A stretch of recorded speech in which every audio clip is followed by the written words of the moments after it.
How to insert video in Canva presentation. Hello everyone, welcome to this channel. I'm here to help you out today. So without any delay, let's get started.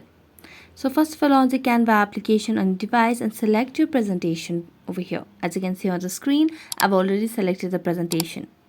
Now what you simply need to do is tap on the project or the presentation, and you can see there are different options at the bottom of the screen. But since we want to insert the video, I'm going to tap on the cross mark and simply select on the gallery.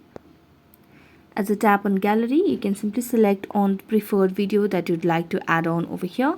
So I'm going to select on random one and tap on add to page. So as I tap on add to page, it will be added onto our page of the selected part of the presentation. So you can just keep it wherever you would want over here, and you can just start playing whenever your presentation starts. So that's how you can insert video in Canva presentation. So thank you so much for watching this video. See you next time.